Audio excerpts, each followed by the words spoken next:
Fine. So lecture number 7 and lecture number 8 oscillation में जो हमने पढ़ा that was entirely about pendulum. ठीक है. Now today in the 9th lecture of oscillation मैं आपको दो टाइप के क्वेश्चन पढ़ाऊंगा and both the questions are the mixed concept of oscillation and non-inertial frame of reference. Oscillation and what, tell me? Non-inertial frame of. पहले आप मुझे ये बताइए नॉन इनर्शियल फ्रेम होता क्या है. तो नॉन इनर्शियल फ्रेम मतलब एक ऐसा फ्रेम जो एक्सेलरेट कर रहा हो. करेक्ट. इनर्शियल फ्रेम का मतलब क्या? जिसका एक्सेलरेशन जीरो. ओके. तो नॉन इनर्शियल फ्रेम में फ्रेम का एक्सेलरेशन होता है. करेक्ट. अब योर फर्स्ट एग्जाम्पल और the first type of question is this. तो अब तक हमेशा हम क्या करते हैं, हम हॉरिजॉन्टल ऑसिलेशन पढ़ते हैं ना. सेंटर पे क्या लेते हैं? जीरो. इस तरफ प्लस है, इस तरफ. इस बार हम ले रहे हैं vertical oscillation. This is mean position, this is positive A and this is negative A. ठीक है. Positive extreme, mean, negative extreme. मान लो अगर कोई पार्टिकल यहां से ऊपर है, मतलब उसका एक्स इस तरफ ऊपर ना, तो एक्सेलरेशन किस तरफ? नीचे. Because acceleration and displacement are always minus of omega square X बार होता है ना. तो आपका एक्सेलरेशन एज अ वेक्टर और डिस्प्लेसमेंट एज अ वेक्टर हमेशा उनका डायरेक्शन कैसा होता है? अपोजिट होता है. तो अगर कोई भी पार्टिकल मीन से कहां पर है? ऊपर. मीन से ऊपर मतलब एक्स किस तरफ? ऊपर की तरफ. तो एक्सेलरेशन किस तरफ? और अगर आप मीन से नीचे की तरफ हो मतलब एक्स नीचे, तो आपका एक्सेलरेशन किस तरफ? ऊपर की तरफ. Do you understand? अग्री पूरी तरह से? ओके. आज का पहला क्वेश्चन ऑसिलेशन और नॉन इनर्शियल फ्रेम के मिक्स्ड कॉन्सेप्ट पे कि मान लो मेरे पास है एक, जैसे मेरा वॉलेट. इस वॉलेट को मैंने ऐसे रखा. ठीक है. और इस वॉलेट को मैं क्या करने वाला हूं? वाई एक्सिस पे ऑसिलेट करने वाला हूं. Are you getting it? अब जैसे मान लो मेरा वॉलेट यहां पर है, तो मैं कहां पर हूं? मेन पोजीशन पर. यहां से अगर मैं ऊपर गया तो मैं किस तरफ जा रहा हूं? तो मेरा एक्स है ऊपर की ओर, तो एक्सेलरेशन किस तरफ? और अगर मैं यहां से नीचे जा रहा हूं तो मेरा एक्स है नीचे और वॉलेट का एक्सेलरेशन. अब सिर्फ ये वॉलेट नहीं है. इमेजिन इस वॉलेट के ऊपर 5 रुपए का एक सिक्का रखा होता और अगर फिर मैं उसको ऑसिलेट कर रहा होता. वो 5 रुपए का जो सिक्का इसके ऊपर रखा है ना, उसको सिर्फ रखा है, चिपकाया नहीं है. चिपका देता तो कभी दोनों अलग ही नहीं होते. ऐसा उल्टा किया तो भी गिरेगा नहीं. तो मैंने उसको चिपकाया हुआ है क्या? उसको सिर्फ रखा हुआ है. अब मैं इस वॉलेट को धीरे धीरे ऊपर लेके जाता हूं और धीरे धीरे नीचे लेकर आता हूं. सिक्का हमेशा इसके ऊपर ही रहेगा, लेकिन जब मैं स्पीड बढ़ाऊंगा ना, तो हो सकता है कि जब मैं एकदम इधर ऊपर आ जाऊं, फिर यहां से पर्स तो नीचे आएगा बट सिक्का इनर्शिया की वजह से ऊपर चला जाएगा. तो सिक्के ने इसके साथ कांटेक्ट छोड़ दिया. Do you understand the situation? तो where is my wallet accelerating on Y axis? The coin is on the wallet. Is it glued? चिपकाया है क्या? खाली रखा हुआ है.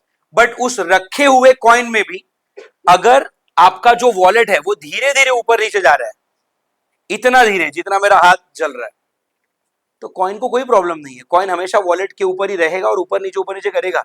दिक्कत कब होगी? जब आप उसको एकदम फास्ट ऑसिलेट करोगे. तो हो सकता है कि जब मैं यहां पर आ जाऊं ऊपर, अब वॉलेट किधर आने वाला है? बट हो सकता है ना कि कॉइन अपना इनर्शिया की वजह से ऊपर चला जाए. तो देयर इज अ चांस कि दोनों आपस में कांटेक्ट छोड़ दे. अगर ऐसा हुआ तो वो कहां पर होगा? पॉजिटिव एक्सट्रीम पे या नेगेटिव एक्सट्रीम पे? क्या यही चीज नेगेटिव एक्सट्रीम पे हो सकती है?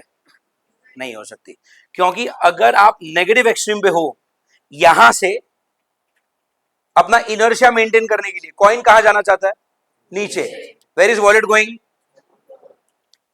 यहां नेगेटिव एक्सट्रीम से तो वॉलेट को ऊपर जाना है ना, तो वॉलेट ऊपर जाना चाहता है, कॉइन नीचे जाना चाहता है, तो दोनों तो आपस में और दबेंगे, कांटेक्ट छूटने का सवाल ही नहीं उठता। तो अगर उनका आपस में कांटेक्ट लूज हुआ तो कहां पर होगा? Are you getting it? सवाल क्या है वो समझो, कि मान लो ये है मेरा वॉलेट और ये है वॉलेट के ऊपर का सिक्का। इसको एक्चुअली ऐसे खड़े नहीं रखते हैं, ऐसे रखते हैं, बट ठीक है आप समझ लो। Are you getting it? तो अगर इनका कांटेक्ट छूटा तो कहां पर छूटेगा? पॉजिटिव एक्सट्रीम पोजीशन पर। Tell me, are you convinced? ये कांटेक्ट यहां पर क्यों नहीं छूट रहा? क्योंकि यहां पर आने के बाद कॉइन अपना इनर्शिया मेंटेन करना चाहता है नीचे। कॉइन तो ऊपर से नीचे आ रहा था ना, तो कॉइन को अपना इनर्शिया मेंटेन करना है, लेकिन यहां पर आने के बाद वॉलेट कहां जाना चाहता है? दोनों का डायरेक्शन अपोजिट है। तो उसमें फायदा क्या हो रहा है? कॉइन को जाना है नीचे, वॉलेट को जाना है, तो ये तो और ज्यादा कांटेक्ट हो गया उल्टा। कांटेक्ट लूज कहां होगा? ऊपर। यहां पर क्या हो रहा है? ऊपर कैसे पहुंचे आप? यहां से जाते जाते, तो यहां से कॉइन किधर चला जा सकता है और वॉलेट कहां आ सकता है? डायरेक्शन अपोजिट हो गया। यहां पर कांटेक्ट छूट सकता है, नीचे छूट सकता है क्या? नहीं छूट सकता। Do you get it? आपका सवाल क्या है वो आप वीडियो पॉज करते करते यहां पर लिख लेना। सवाल क्या लिखोगे? What is the speed with which if the wallet is made to do oscillation the coin will lose contact with the wallet? Are you getting it? कितनी स्पीड से मैं वॉलेट को घुमाऊं जिससे वो जो कॉइन है वो वॉलेट के साथ कांटेक्ट को छोड़ दे? Do you get it? In your book you draw the diagram, you write down the question, write down the heading as solution, draw the same thing again, और फिर उसमें हम क्या करेंगे? जब आपका कॉइन यहां पर है तो उसका mg कहां है? नीचे, और वॉलेट के साथ उसको अगर कांटेक्ट में है तो ऊपर क्या आएगा? Normal reaction. पॉजिटिव एक्सट्रीम पर आने के बाद वॉलेट का डिस्प्लेसमेंट कहां हुआ है? ऊपर। मीन से ऊपर ना, डिस्प्लेसमेंट किधर है? डिस्प्लेसमेंट अगर ऊपर तो एक्सेलरेशन किधर? तो for the wallet acceleration is down. Wallet मतलब यहां पर प्लेटफॉर्म ना, तो प्लेटफॉर्म का एक्सेलरेशन किधर हो रहा है? ए प्लेटफॉर्म मतलब इस एग्जांपल में तो हम इसको फ्रेम भी बोल सकते हैं ना, फ्रेम ऑफ रेफरेंस है ना। तो आपकी जो फ्रेम है वो है मेरा वॉलेट, आप उसको फ्रेम बोलो, वॉलेट बोलो, प्लेटफॉर्म बोलो, क्या फर्क पड़ता है? उसका एक्सेलरेशन कहां पर है? नीचे। तो ये इनर्शियल बना कि नॉन इनर्शियल? Non inertial. और नॉन इनर्शियल के ऊपर ऑब्जेक्ट कौन है? Coin.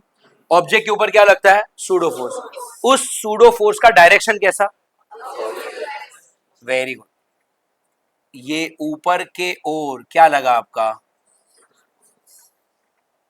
Pseudo force. Pseudo force मतलब मास इनटू एक्सेलरेशन। मास किसका? फ्रेम का, ऑब्जेक्ट का। एक्सेलरेशन किसका? फ्रेम का। फ्रेम का एक्सेलरेशन मतलब क्या? ए। बट व्हाट इज ए का formula? Omega square x. X मतलब क्या? आप हो कहां पर? पॉजिटिव एक्सट्रीम पे। आपका एक्स क्या बनेगा? ए। माइनस मत डालो, वो तो साइन दिखा रहा है ना। अरे यार, ये माइनस साइन क्या दिखा रहा है?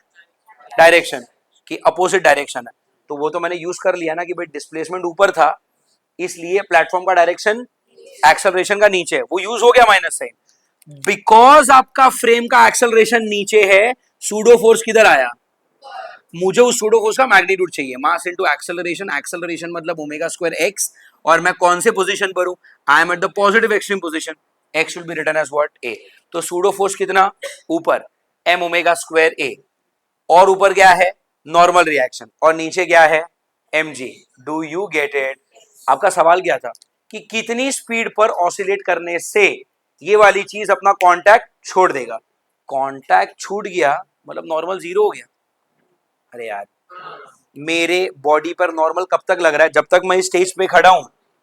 जैसे ही मैंने इस स्टेज के साथ कांटेक्ट छोड़ दिया, now normal reaction is not there. Do you get it? और अगर नॉर्मल चला गया तो फिर इक्विलिब्रियम कैसे बनेगा? ऊपर क्या है? अरे सूडो फोर्स, और नीचे तो सूडो फोर्स मतलब एम ओमेगा स्क्वायर ए, नीचे एम जी मास से मास कटा, omega square A is G, omega is root of G by A. Do you get it? यहाँ से आप निकाल सकते हो time period 2 pi by omega, omega is this, अरे हाँ या ना, तो root of A by G. आ रहा है समझ में? और दूसरा क्या, टाइम पीरियड से फ्रीक्वेंसी भी मिल सकती है ना, उल्टा कर लो, तो 1/2 pi root of G by A. Are you understanding? अब आप अपना हेडिंग पढ़ो, oscillation and the non inertial frame. Non inertial frame पे आपका प्लेटफॉर्म आ गया, और ऑब्जेक्ट कौन है आपका? Coin. Do you get it? पक्का?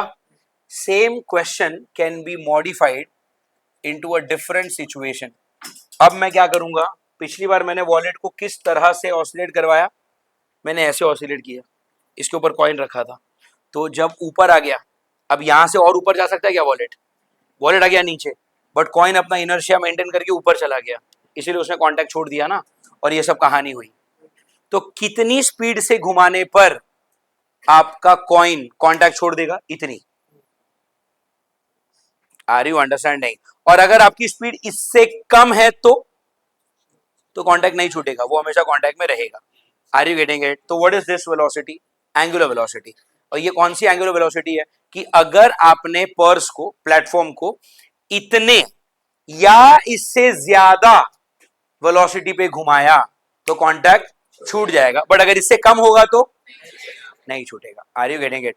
इस पे छूटेगा. ये कैसे पता चलेगा इस पे छूटेगा? क्योंकि यहां पर आपने क्या किया, इन दोनों को इक्वेट कर दिया है.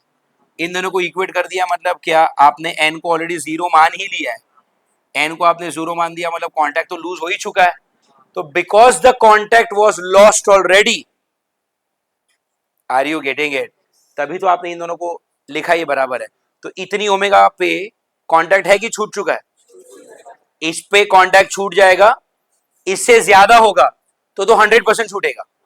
इससे कम होगा तो कांटेक्ट नहीं छूटा है. Do you understand this? आ रहा है समझ में?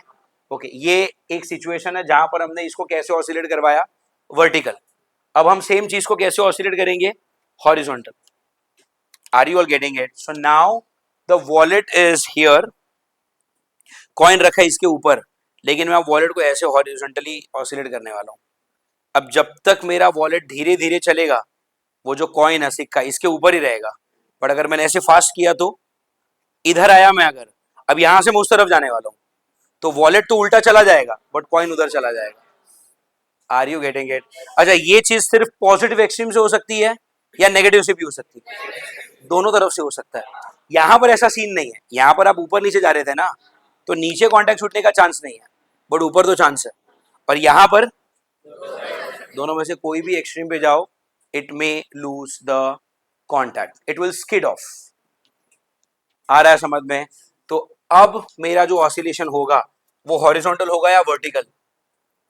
अब हॉरिजॉन्टल होगा. ये जीरो, यहां पर प्लस ए, और यहां पर क्या बोलो, यहां पर मैंने कंपल्सरीली पूरी चीज कहां पर पढ़ी, प्लस ए पर. अब मैं यहां पर ऐसा कोई कंपल्शन नहीं है, मैं प्लस ए पे पढ़ूं चाहे मैं माइनस ए पे पढ़ूं, it is the same thing. Get it? आप बोलो कहां पर प्लस ए पे ही पढ़ते हैं. तो ये है मेरा वॉलेट.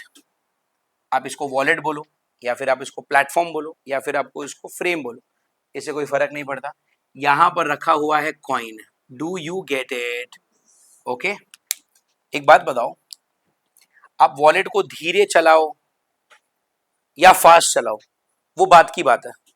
अगर वॉलेट एक्सेलरेट कर रहा है, अगर वॉलेट ऑसिलेट कर रहा है, भले एकदम स्लो, ऑसिलेट तो हो रहा है, ऑसिलेशन होगा. और जब आप यहां पर आओगे, where is your acceleration? To the left.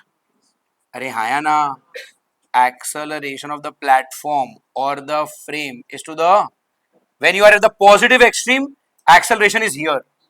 When you are here, acceleration is here.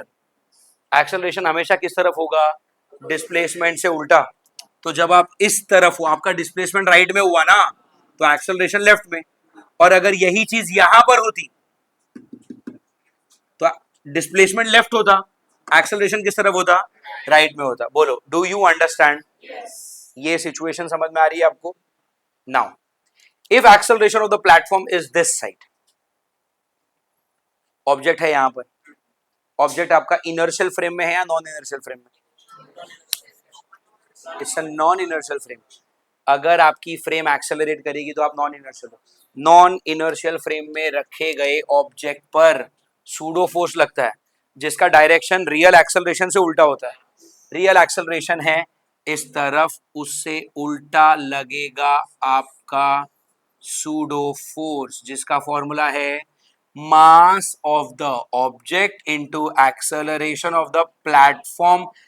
Platform का एक्सेलरेशन क्या है? Omega square x. बट आप कौन सी जगह पर हो? एक्सट्रीम पे, तो omega square A. Do you get it? नीचे की ओर लग रहा है mg, ऊपर की ओर लग रहा है normal. Do you get it? अब मैं क्या बोल रहा हूँ, स्किड करे ना करे वो बात की बात है। जब मैं इसको एकदम धीरे धीरे चला रहा था, उस वक्त स्किड हो रहा था क्या? लेकिन उस वक्त सूडो फोर्स तो लग रहा था। तो उस वक्त इस तरफ के सूडो फोर्स को रोका किसने? ये सूडो फोर्स था तो कॉइन चला जाना चाहिए, तो तुम धीरे चला रहे हो फिर भी जाना चाहिए। बट धीरे चलाने पे जाता नहीं है, क्योंकि सूडो फोर्स जब इस तरफ लग रहा है ना, तो मेरे वॉलेट और कॉइन के बीच में फ्रिक्शन भी तो है। This friction will act in the opposite direction of the pseudo force. अरे हाँ या ना? इस फ्रिक्शन का formula mu times N, and what is N? mg। Do you remember this? अब देखो, फ्रिक्शन का फॉर्मूला मैक्सिमम में फिक्स होता है। The maximum value of friction is fixed. मान लो उदाहरण के तौर पे म्यू है आपका 0.5, 0.5 मतलब हाफ। और मान लो ये सिक्का है, ऐसा प्रैक्टिकल नंबर नहीं है, 5 किलो का। सॉल्व करना इजी होना चाहिए ना। मान लो ये सिक्का है 5 किलो का, तो mg कितना? Are you getting it? काटा कितना हो गया? तो इस कॉइन पे फिलहाल फ्रिक्शन कितना है? 25। और मैं आपको बोल रहा हूँ 25 is the maximum value of friction. अब मान लो ये m ओमेगा स्क्वायर a, ये पूरी वैल्यू को सॉल्व करके आंसर आया 10, तो कॉइन सरकेगा या नहीं सरकेगा? नहीं सरकेगा, क्योंकि सूडो फोर्स लग रहा है 10 का, बट फ्रिक्शन तो 25 का है। Are you getting it? क्या आप इसको बढ़ा सकते हो? वो ऑलरेडी मैक्सिमम वैल्यू है, लेकिन अगर मैंने वॉलेट को थोड़ा सा तेज चलाया तो मैं ओमेगा को तो बड़ा कर सकता हूं ना। मैंने ओमेगा बढ़ाया, ओमेगा हो गया 10 के बदले 20। अब आपका कॉइन सरकेगा? अभी भी नहीं सरकेगा, क्योंकि 25 से तो छोटा ही है। मैं फ्रिक्शन को नहीं बढ़ा सकता, बट मैं ओमेगा तो बढ़ा सकता हूं। ओमेगा मतलब मेरी वेलोसिटी, एंगुलर वेलोसिटी। मैंने वॉलेट को और फास्ट किया, और अगर ये 25 के बदले 26 हो गया, अब ये कॉइन स्किड करेगा। Are you getting it? So tell me a situation where the coin will start skidding off from the wallet. ये तब होगा जब आपका ये जो चीज है m ओमेगा स्क्वायर a, वो फ्रिक्शन की वैल्यू से जस्ट बड़ा हो जाए। मतलब अगर ये 25 है और अगर ये हो गया 25.00000001, निकल लेगा। बट उतने सारे जीरोस को आप फिजिक्स में क्या लिखते हो? सेम ही तो लिखते हैं। ये क्या, ये लैंग्वेज नया है तुम्हारे लिए? बस फिर m से m cancel, omega square a is mu G, omega is mu G upon a under root. Omega is mu G upon a under root. ये वाला ओमेगा विदाउट फ्रिक्शन का, और ये वाला ओमेगा विद फ्रिक्शन। फॉर्मूला याद रखने के लिए मैं आपको खाली नोटिस करवा रहा हूँ, बाकी इसको और इसको लेना देना कुछ है नहीं। ये वर्टिकल ऑसिलेशन है, यहाँ पर नॉर्मल के बारे में बात हो रही है। ये हॉरिजॉन्टल एक्सेलरेशन है, यहाँ पर फ्रिक्शन के बारे में बात हो रही है। These are two different cases.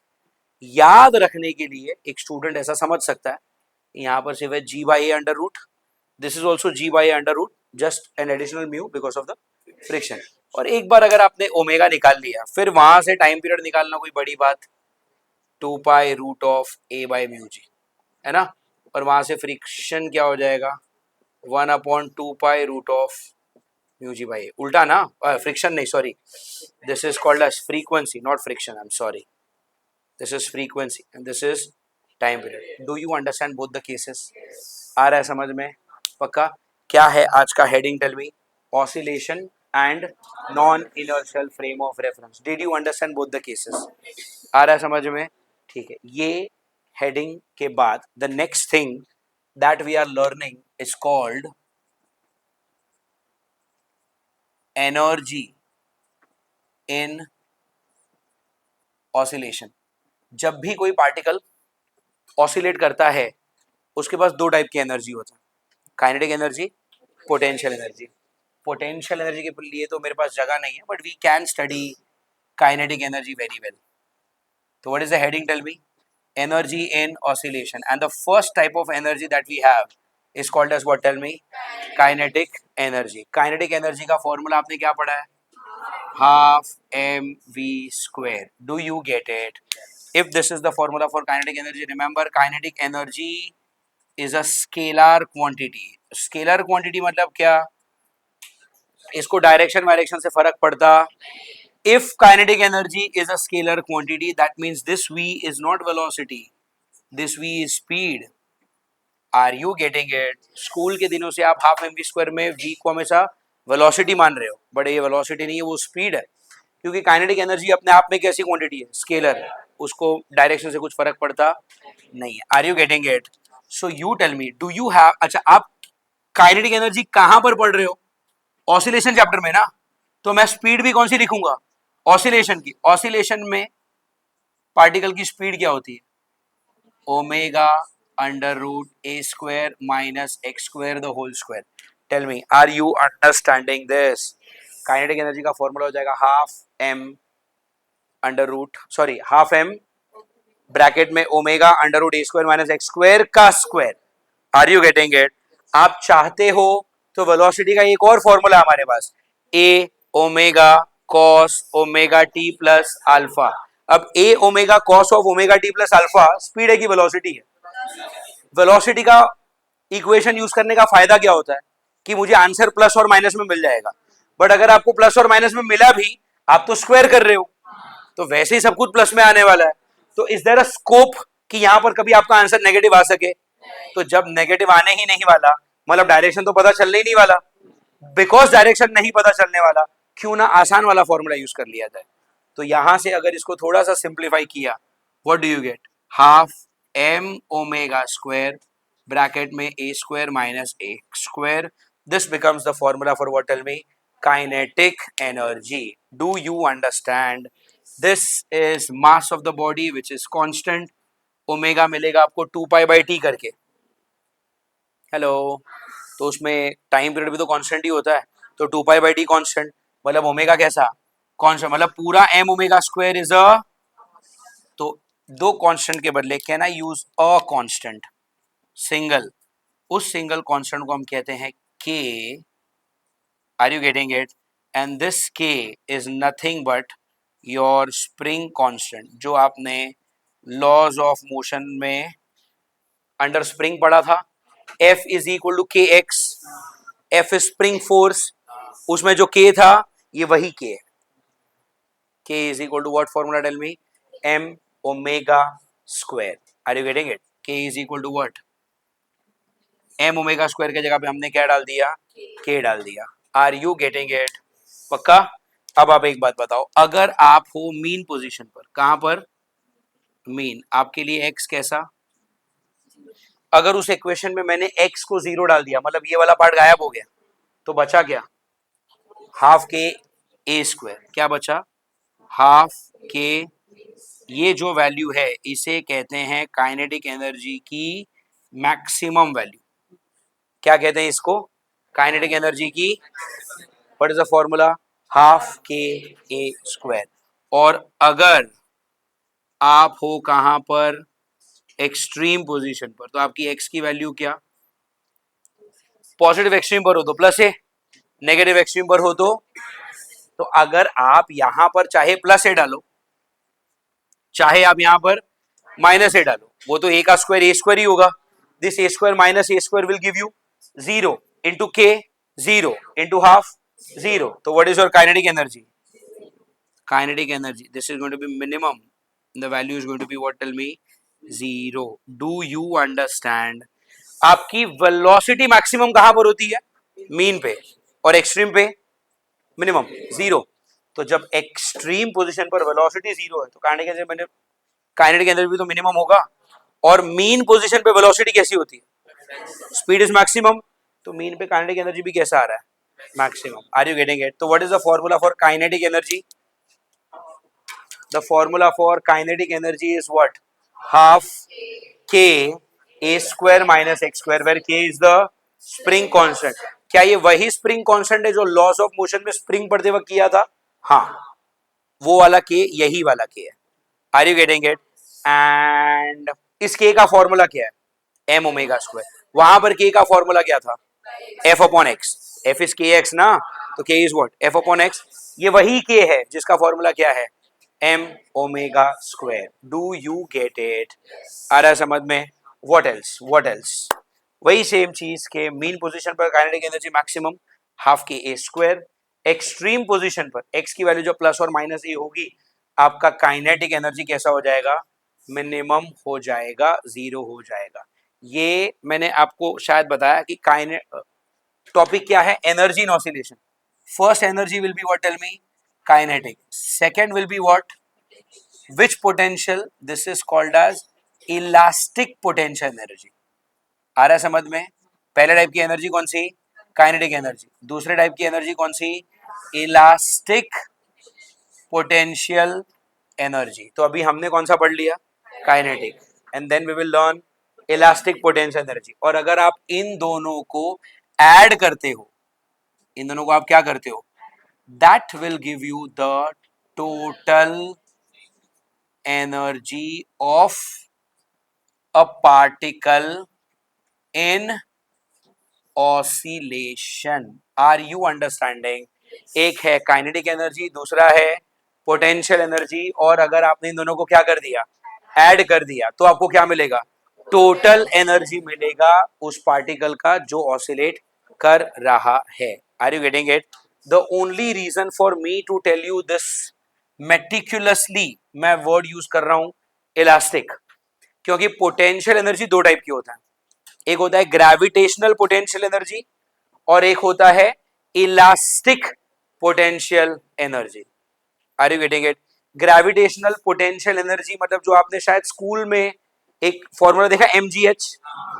That is what you call gravitational potential energy. Are you getting it? Actually वो भी नहीं होता gravitational potential energy. mgh is something called as difference in gravitational potential energy. ये आप तब पढ़ोगे जब आपको ग्रेविटेशन पढ़ाया जाएगा. Are you getting it? mgh जो फॉर्मूला आप यूज कर रहे हो ना, वो कोई करेक्ट फॉर्मूला है भी नहीं जो हम स्कूल से यूज कर रहे हैं. mgh is an approximation of a huge formula. Are you getting it? तो दो टाइप के एनर्जी होता है. कौन से? सॉरी, दो टाइप के पोटेंशियल एनर्जी होता है. कौन से? ग्रेविटेशनल. और यहां पर हम ग्रेविटेशनल नहीं पढ़ते. यहां पे ग्रेविटी से क्या लेना देना अपने को? कुछ नहीं. यहां पर हम पढ़ेंगे elastic potential energy. Do you get it? अब मैं आपको थोड़ा सा इलास्टिक पोटेंशियल एनर्जी बताऊंगा एंड देन मैं आपको पोटेंशियल एनर्जी का डायरेक्ट फॉर्मूला दे दूंगा. डिराइव नहीं कर पाऊंगा क्योंकि अब तक हमने वर्क एनर्जी पावर नहीं पढ़ा. Are you getting it? But उससे कुछ खास फर्क नहीं पड़ता. For now I will give you the formula and we will be able to study the entire chapter. और फिर जब मैं आपको वर्क एनर्जी पावर बताऊंगा तब मैं आपको इसका पोटेंशियल एनर्जी का डेरिवेशन वहां पर बता दूंगा. Fair enough? आ रहा है समझ में? ठीक है. For now you copy this. So now look at this. Kinetic energy and elastic potential energy, ऐसे दो टाइप के एनर्जी होते हैं. जब भी कोई पार्टिकल ऑसिलेट करेगा, उस ऑसिलेशन करते हुए पार्टिकल के पास दो एनर्जी होगी, एक काइनेटिक और एक. और उस पोटेंशियल एनर्जी को हम क्या कहेंगे? Elastic potential energy. और ये दोनों जब ऐड हो जाएंगे then you will have the total energy of a particle जो ऑसिलेट कर रहा है. Are you getting it? अब किसी भी बॉडी के पास काइनेटिक एनर्जी कब आती है? जब उसके पास खुद का मास हो और जब उसके पास खुद की. उसी तरह किसी भी पार्टिकल के पास पोटेंशियल एनर्जी दो लोगों की वजह से आती है, या तो वो किसी और के ग्रेविटी के फील्ड में हो तो उसे कहते हैं gravitational potential energy. For example अगर मैं बात करूं अर्थ की, तो मान लो ये अर्थ है, अर्थ अपने आसपास में क्या बनाता है, ग्रेविटेशनल फील्ड। तो मान लो ये है वो field, what is this called as, tell me, gravitational field. ये है, कोई भी इंसान या कोई भी चीज, कोई भी वस्तु ग्रेविटी सिर्फ तब एक्सपीरियंस कर पाएगा अगर वो इस फील्ड के अंदर हो। मतलब आप यहां पर हो तो आप पे ग्रेविटी लगेगी, अगर आप यहां पर हो तब भी आप पे ग्रेविटी लगेगी, आप अर्थ के अंदर चले गए तब भी आपके ऊपर ग्रेविटी लगेगी। बट ये जो इमेजिनरी फील्ड है ना, अगर आप उसके बाहर आ गए, अब आपके ऊपर अर्थ की ग्रेविटी लगने वाली, तो यहां पर gravitational potential energy is zero. But अगर आप अंदर चले गए तो आपके पास पोटेंशियल एनर्जी आ जाएगी। Are you getting it? अब मान लो कोई एक चीज है जिसका वजन है 100 किलो, तो 100 किलो की बॉडी जब अर्थ के सरफेस पे है तो उसके ऊपर ग्रेविटेशनल पोटेंशियल एनर्जी है। वही 100 किलो की बॉडी जब इस हाइट पे आ गई तो भी उसके पास ग्रेविटेशनल पोटेंशियल एनर्जी है। बट वही 100 किलो की बॉडी जब यहां पर आ गई तो उसके पास ग्रेविटेशनल पोटेंशियल एनर्जी। मतलब क्या कि आपके पास जो पोटेंशियल एनर्जी है वो सिर्फ आपके ऊपर निर्भर नहीं करती, वो उस चीज पर भी निर्भर करती है कि आप ग्रेविटेशनल फील्ड में कहां पर हो। अगर आप फील्ड के बाहर चले गए तो यहां पर कोई ग्रेविटेशनल पोटेंशियल एनर्जी आप पर नहीं लगेगी। Are you understanding? तो ग्रेविटेशनल पोटेंशियल एनर्जी क्या सिर्फ और सिर्फ 100 किलो के वजन पे डिपेंड करती है, या वो किस जगह पर है उस पर भी डिपेंड करती है? Are you getting it? तो that is what you call gravitational potential energy. Similarly अब हम क्या पढ़ने वाले हैं? Elastic potential energy. Are you getting it? Our topic is what, tell me, elastic potential energy. Very simple concept. मान लो इस रिजिड सरफेस के इस तरफ लगी हुई है एक स्प्रिंग, स्प्रिंग के पास मैंने बांध दिया है एक ब्लॉक जिसका मास है m, और मैं आपसे कह रहा हूं स्प्रिंग की लेंथ कैसी है? स्प्रिंग कैसी है? नेचुरल लेंथ पर है। Do you get it? Spring कैसी है? नेचुरल लेंथ पर है। Do you get it? Now if the spring is at natural length, तो क्या मैं इसी जगह को बोलूंगा मीन पोजीशन? और मीन पोजीशन पे x क्या होता है? अगर x 0 है ना, तो मैं बोलूंगा कि इस पार्टिकल का इलास्टिक पोटेंशियल एनर्जी भी 0 है, because formula for elastic potential energy is half m omega square x square. What is the formula? Half m omega square. Kinetic का फॉर्मूला क्या था? Half m omega square a square minus x square. खाली वहां पर ना ये square नहीं आ रहा है, याद रखने के लिए बता रहा हूं। यहां पर क्या? Half m omega square a square minus x square. वहां पर सिर्फ क्या है? Half m omega square. मैं आपके साथ ये डिराइव करूंगा जब हम पढ़ेंगे the topic of work energy power. वहां पर स्प्रिंग को बहुत डिटेल में पढ़ी जाएगी, उस टाइम पे मैं आपको ये डिराइव करके दूंगा। But for now just remember it. What is the formula? Elastic potential energy is equal to what? Tell me. Half m omega square. If you know this formula, tell me for now, ये जो मेरा body है, इस body का मास कितना है? m। इस body का मास कितना है? लेकिन वो कहां पर है? तो x कितना हो गया है? बिकॉज x 0 हो चुका है, एनर्जी कितनी हो चुकी है? लेकिन अगर मैं उसी स्प्रिंग को थोड़ा सा दबा दूं, अगर मैंने इसको दबा दिया तो यही ब्लॉक यहां पर आ गया, ये आपका m हो गया। मान लो यहां से लेके यहां तक ये तो सरक गया ना अंदर, डिस्प्लेसमेंट हो गया। मान लो आपका डिस्प्लेसमेंट है 1 मीटर, कितना है? और ये जो स्प्रिंग है, स्प्रिंग का कांस्टेंट होता है k, मान लो वो k है 10 newton per metre. Are you getting it? Spring का k कितना है? 10। बॉडी को मैंने कितना सरकाया, 1 मीटर। अब इसकी पोटेंशियल एनर्जी कितनी होगी, tell me. Half m। Mass of the body मैं ले लेता हूं 1 kg, तो m कितना हो गया 1। और हाँ, m की जरूरत नहीं पड़ेगी ना, what is m omega square, तो हाफ k x स्क्वायर हो गया। अब डायरेक्टली लगा दो ना, k कितना 10 और x कितना, तो ये कटा कितना हो गया 5 जूल्स। अब समझो मैं क्या बोल रहा हूं, बहुत ही ध्यान से समझो। बॉडी है, मास यहां पर, x कितना है, तो जब वो इस जगह पर था, इस जगह पर पोटेंशियल एनर्जी कितनी हो गई, वही चीज जब अंदर आ गई तो पोटेंशियल एनर्जी कितनी हो गई 5 जूल हो गई। कहने का मतलब क्या, आपके पास कितनी एनर्जी है वो सिर्फ आपके ऊपर डिपेंडेंट नहीं है, आपकी जगह पर भी डिपेंड करता है। अगर आप मीन पे थे तो एनर्जी 0 थी, अगर आप अंदर दबे तो आपके पास एनर्जी आ गई। सिमिलरली अगर आप दबे नहीं होते, अगर आपको मैंने खींचा होता इस तरफ, कितना खींचा, x इक्वल टू 2, आपको खींच के मैं कितना बाहर लेकर गया, x equal to, tell me what's happening now, formula तो वही होगा ना, हाफ के x square.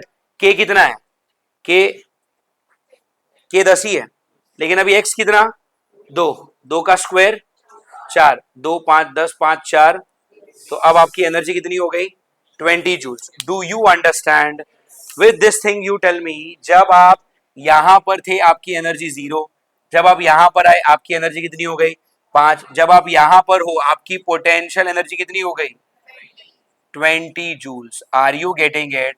So this is 0, this is 5 and this is 20. Body तो वही है, स्प्रिंग तो वही है, तो बार बार आंसर क्यों बदल रहा है, पोजीशन की वजह से। पोजीशन आ गई मीन, x बन गया 0, एनर्जी बन गई, थोड़ा सा अंदर दबे कितना 1 मीटर, तो एनर्जी आ गई 5, 1 के बदले बाहर आ गए 2, तो आ गई एनर्जी कितनी, are you getting it. Potential energy का मतलब ही ये होता है कि सिर्फ आपके वजन पे ये चीजें डिपेंडेंट नहीं है, आप कहां पर हो वो भी डिपेंड करता है। Are you getting it.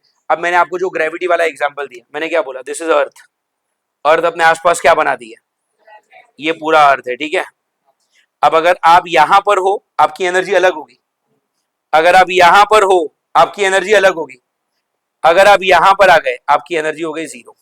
अब फील्ड के बाहर चले गए ना, बॉडी वही है बट आप फील्ड के बाहर चले गए, एनर्जी 0, जैसे यहां पर हो गया मीन के लिए। Are you getting it. But अगर आप मीन को छोड़ के थोड़ा दबे हो या थोड़ा सा खींच चुके हो तो आपके पास एनर्जी आएगी। अगर आप मीन को छोड़ के थोड़ा सा अंदर आ चुके हो या बॉडी के ऊपर ही बैठ चुके हो तो आपके पास पोटेंशियल एनर्जी आ जाएगी। Do you get it.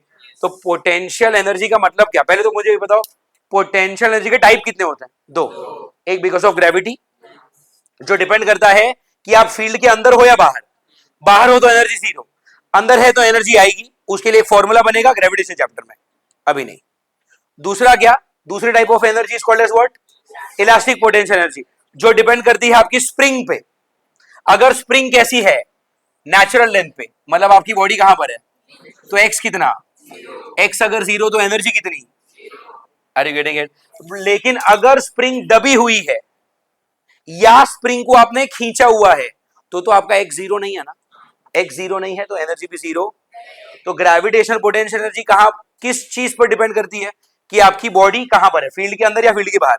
Field के बाहर एनर्जी, अगर नेचुरल लेंथ पे है तो पोटेंशियल एनर्जी इलास्टिक कितनी, अगर आप अंदर आ गए तो आपको एनर्जी मिलेगी।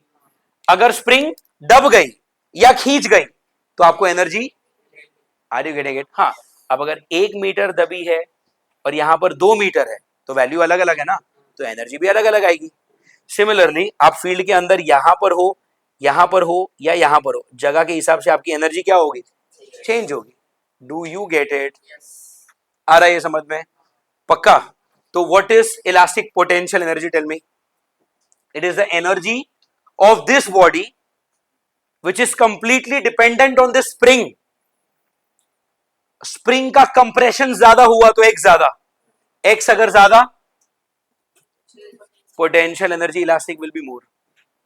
अगर स्प्रिंग का कंप्रेशन हुआ ही नहीं है, एक्सपेंशन हुआ ही नहीं है, अगर वो अपने नेचुरल लेंथ पे x जीरो, तो फिर पोटेंशियल एनर्जी कैसी आ जाएगी? जीरो आ जाएगी। Do you understand? अब दूसरा सवाल ये है कि ये जो बॉडी पहले यहां पर थी, यहां पर मतलब कहां पर? Body was at mean position. अब ये बॉडी यहां से लेके यहां तक दबी कैसे? खुद ब खुद मैंने दबाया होगा ना। इस बॉडी को अगर मैंने ऐसे धक्का दिया तो जाके अंदर गया होगा। उसको धक्का देने में मेरा ताकत गया है, तो मेरे बॉडी की ताकत खर्चा हुई है। मेरे बॉडी की वो ताकत जो यूज हुई वो जाके बची किसके पास? स्प्रिंग के पास। स्प्रिंग ने उसको अपने पास रख लिया। Are you getting it? वापस एक बार सुनो, ये पहले ब्लॉक कहां पर था? मीन पे। तुमको लगता है वो ऑटोमेटिक अंदर चला गया? आपको धक्का देना पड़ा होगा। कैसे? ये ऐसे था और मैंने उसको धक्का दिया, मैंने उसको अंदर भेजा, अभी यहां पर रखा हुआ है मैंने, बट यहां से यहां तक तो मुझे धक्का देना पड़ा ना, तो मेरे बॉडी से एनर्जी गई है, उस एनर्जी की वजह से वो यहां पर आया है, तो मेरी एनर्जी तो कम हुई ना। वो मेरी एनर्जी जो कम हुई वो कहां पर गई? स्प्रिंग ने अपने पास बचा के रखी। अब जैसे ही इसको धक्का मार के मैं हाथ हटा लूंगा, स्प्रिंग इसको धक्का देगी। स्प्रिंग के पास ताकत किधर से आई धक्का देने के लिए? मेरे बॉडी से ताकत उसने अपने पास रख ली थी। Are you understanding? पक्का? एक बार वापस सुनो, पहले ब्लॉक कहां पर था? मीन पे। वो मीन से अंदर कैसे गया? मैंने धक्का दिया।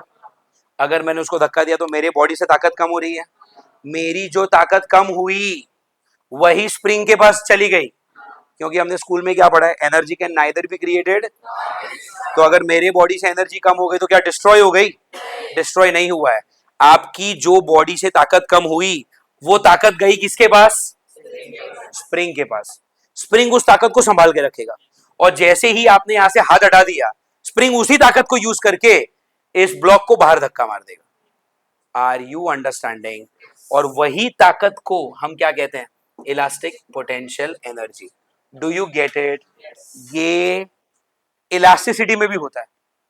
इलास्टिसिटी में ये आपका सीलिंग है, ये आपकी रस्सी, रस्सी ऐसी लटक रही है, मैंने यहां पर नीचे 5 किलो का एक बॉडी लगा दिया। इस बॉडी की वजह से रस्सी का लेंथ बढ़ेगा। अरे यार, तो ये क्या है? ये डॉटेड लाइन क्या है? पहले आपका वायर इतना सा था, मैंने वजन लटकाया, अब वायर लंबा हो गया, तो यहां से लेके यहां तक आप क्या बोलते हो? डेल्टा एल एक्सटेंशन, या फिर आप एक्स बोलते हो, आई डोंट नो क्या बोलते हो, डेल्टा एल। वायर कितना लंबा हुआ? ये वायर कैसे लंबा हुआ? खुद ब खुद लंबा हो गया। ये स्प्रिंग यहां से लेके यहां तक ये खुद ब खुद लंबी हो गई क्या? वायर ऑटोमेटिक लंबा हो गया। स्प्रिंग कैसे लंबी हुई? अरे मैंने पकड़ के खींचा होगा। वायर कैसे लंबा हुआ? ग्रेविटी ने इसको पकड़ के खींचा होगा। अरे वो फर्क नहीं पड़ता तुम खींचो या ग्रेविटी खींचे, खींचा ना, वो इंपॉर्टेंट है। इस वाले एग्जाम्पल में मैंने खींचा, इस वाले एग्जाम्पल में ग्रेविटी ने, किसी ने तो खींचा। जिस किसी ने, व्यक्ति ने हो या ग्रेविटी ने हो खींचा, तो उसकी ताकत कम हुई। वही जो ताकत कम हो गई वो परमानेंट डिस्ट्रॉय हो गई क्या? वो स्टोर हो गई। इस केस में स्प्रिंग के पास, इस केस में स्ट्रिंग के पास। अब ये स्प्रिंग और ये रस्सी क्या करते हैं? उसी एनर्जी को स्टोर करके रखते हैं, और उसको हम बाद में यूज करेंगे। कब? जब तुम हाथ हटा लोगे तब। ये कब यूज होगा? जब तुम ये वापस ब्लॉक हटा लो। मैं उसी एनर्जी को यूज करके मेरे वायर को वापस ऊपर खींच के अपने ओरिजिनल शेप और साइज पे आ जाऊंगा। Do you understand? पक्का? आप जब वायर को खींचते हो तो लंबा हो जाता है, तो जब इसको हटा लेते हो तो वापस छोटा कैसे हो रहा है? छोटा होने के लिए पूरे वायर को मैं अंदर खींच रहा हूं वापस। ताकत किधर से आई? स्टोर्ड थी। और कहां से स्टोर हुई? तो ग्रेविटी ने जो ताकत लगाकर इस बॉडी को नीचे खींचा, तो ग्रेविटी की ताकत कम हो गई ना, वही ताकत रस्सी ने अपने पास बचा ली कि ठीक है अभी मैं रखता हूं, इसको बाद में यूज करूंगा। Are you getting it? कब यूज करूंगा? जैसे ये हटेगा, मैं उसी स्टोर्ड ताकत को यूज करके इसको ऊपर खींच लूंगा। Are you getting it? ये पहले ब्लॉक किधर था? मीन पे। अब मैं इसको पकड़ के क्या कर रहा हूं? खींच रहा हूं। मैं खींच के यहां तक लेकर आया, तो खींचने में ताकत गई है, ऐसे ही खींच लिया क्या? Will I not be tired if I do this entire day? अरे पूरे दिन सारे ब्लॉक को पकड़ पकड़ के खींच खींच के अगर मैं यहाँ पे रखूंगा तो थकान होगी कि नहीं? थकान हो रही, मतलब आपके बॉडी से एनर्जी कम हो रही है। तो आपकी अगर बॉडी से एनर्जी कम हो रही है मतलब क्या ये एनर्जी परमानेंटली डिस्ट्रॉय हो गई है? वो स्टोर हुई है कहां पर? स्प्रिंग अपने पास उसको रखेगा कि ठीक है जिस टाइम तूने खींचा है ना, तूने खींचा तो तेरी एनर्जी कम हुई, वो एनर्जी स्प्रिंग बोलेगी मैं मेरे पास रखता हूं। अब कभी तो मैं थकूंगा, जैसे मैं इसको छोड़ा, स्प्रिंग उसी ताकत को यूज करके इसको अंदर खींच लेगी। स्प्रिंग के पास ताकत कहां से आई? मैंने ही दी। कब? खींच के।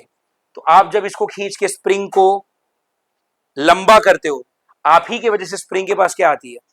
ताकत आती है, और वही ताकत वो यूज करेगी इसको वापस अंदर खींचने के लिए। Do you understand? आ रहा है समझ में? और उसी को हम क्या कहते हैं? Elastic potential energy. Is that fine? पक्का? And what is the formula for elastic potential energy? Tell me. Half of omega square m x square. आ रहा है समझ में? What about the derivation? Work energy power में। आ रहा है समझ में? Okay, look at this then. The formula for second type of energy called as what? Elastic potential energy, half m omega square x square। और but यहां पर हमने m ओमेगा स्क्वायर को क्या लिखा था? तो यहां पर भी मैं क्या लिखूंगा? What is the formula become? Half k x square. Do you get it? इसको मैं अभी सिर्फ लिख रहा हूं पोटेंशियल एनर्जी, बट आपके दिमाग में होना चाहिए कि दो टाइप के पोटेंशियल एनर्जी होते हैं, ग्रेविटेशनल और यहां पर इलास्टिक, क्योंकि स्प्रिंग का जो नेचर है वो इलास्टिक है। इनफैक्ट आपने जो इलास्टिसिटी चैप्टर पढ़ा है, इलास्टिसिटी चैप्टर में आपने एक कॉन्सेप्ट किया है स्ट्रेन एनर्जी। ऐसा फॉर्मूला किया होगा, half into load into extension. शायद ऐसा फॉर्मूला होगा, half times F times delta L. इसमें जो स्ट्रेन एनर्जी है ये क्या है? इसका अगर आप मतलब समझोगे, ये वायर था ऐसे, मान लो यहां तक था वायर का ओरिजिनल लेंथ एल, ठीक है। फिर क्या किया आपने? एक बॉडी लगा दी, और उस बॉडी की वजह से वायर क्या हो गया? थोड़ा सा लंबा हो गया, एक्सटेंड हो गया। स्प्रिंग के केस में उस ब्लॉक को मैंने अपने हाथों से खींचा था, रस्सी के केस में इस ब्लॉक को किसने खींचा? अरे तुम खींचो या ग्रेविटी से खींचवाओ, उससे फर्क नहीं पड़ता, ये वायर लंबा हुआ ना। और अगर तुमने खींचा तो तुम्हारे शरीर की ताकत कम होगी, ग्रेविटी ने खींचा तो अर्थ के ग्रेविटेशनल ताकत कम हो रही है, उससे फर्क नहीं पड़ता। वो जो भी ताकत कम हुई वो कहां पर स्टोर हो जाएगी? इस केस में रस्सी में, और पहले वाले केस में स्प्रिंग में। और ये लोग क्या करेंगे? अपने पास वो ताकत को बचा के रखेंगे, और फिर उसी ताकत को यूज करके उस ब्लॉक को अंदर खींचा जाएगा, और जब यहां से ये ब्लॉक हट जाएगा तो इस वायर को ऊपर खींचा जाएगा। Are you getting it? तो ये जो स्ट्रिंग का बिहेवियर है वही वहां पर स्प्रिंग का बिहेवियर है, और ये जो फॉर्मूला है ना पोटेंशियल एनर्जी, वही है यहां पर स्ट्रेन एनर्जी। इनफैक्ट अगर आप इसको लॉजिकली सोचो, स्ट्रेन एनर्जी नाम की भी कोई जरूरत नहीं है, मैं इसको भी क्या बोल सकता हूं? Elastic potential energy. Are you getting it? इस इलास्टिसिटी के चैप्टर में आप इसको क्या बोलते हो? स्ट्रेन एनर्जी बोलते हो। ये तो थोड़ा फैंसी नाम हो गया ना, जो इलास्टिसिटी चैप्टर से मिलता जुलता नाम रखा है, बट एक्चुअली ये नाम ये नहीं है। एक्चुअली फिजिक्स के पॉइंट ऑफ व्यू से ये क्या है? This formula is nothing but your elastic potential energy only. Do you get it? तो ऑसिलेशन चैप्टर में जैसा स्प्रिंग का बिहेवियर है, खींचने पे लंबा हो जाता है बट छोड़ दिया तो वापस छोटा हो जाता है, वही बिहेवियर तो इलास्टिसिटी में वायर का है, खींचने पे लंबा हो जाता है और वायर पे से वजन हटा दिया तो वापस छोटा हो जाता है। ऑसिलेशन चैप्टर में ब्लॉक को खींचने का काम आपको और मुझे करना पड़ेगा, यहां पर इस वजन को खींचने का काम ग्रेविटी कर लेगा। Are you getting it?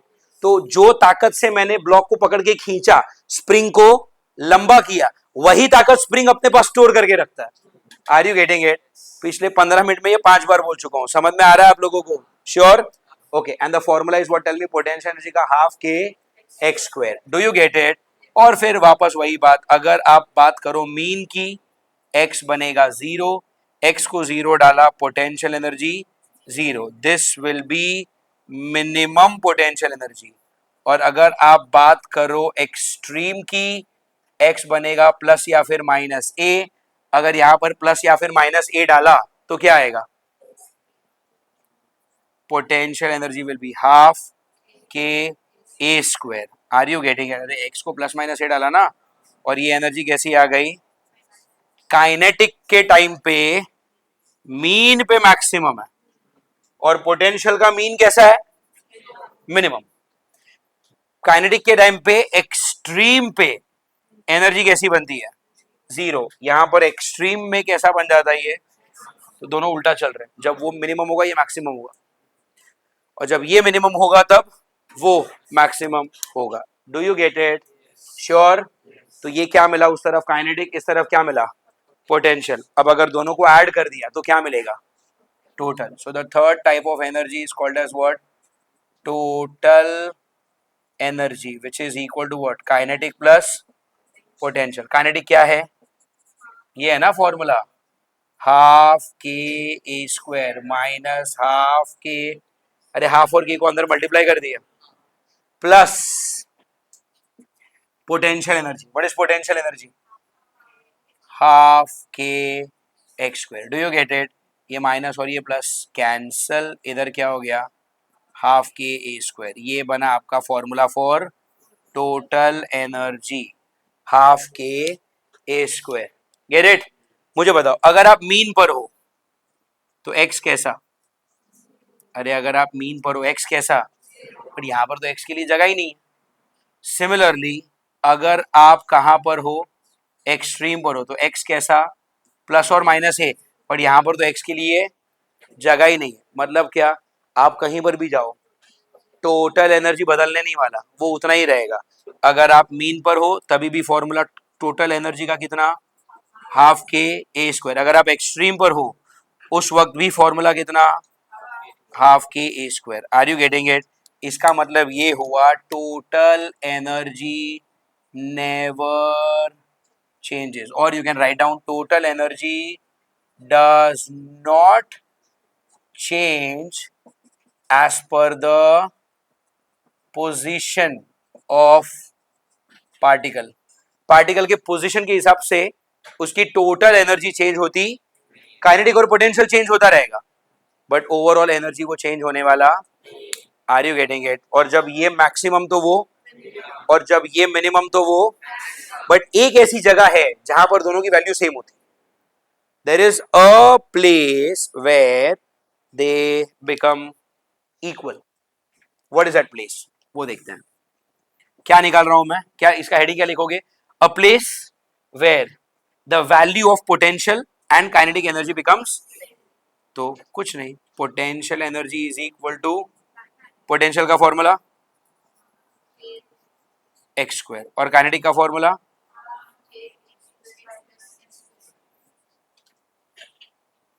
Correct. दोनों तरफ हाफ और के क्या होगा, इस तरफ क्या बचा, उस तरफ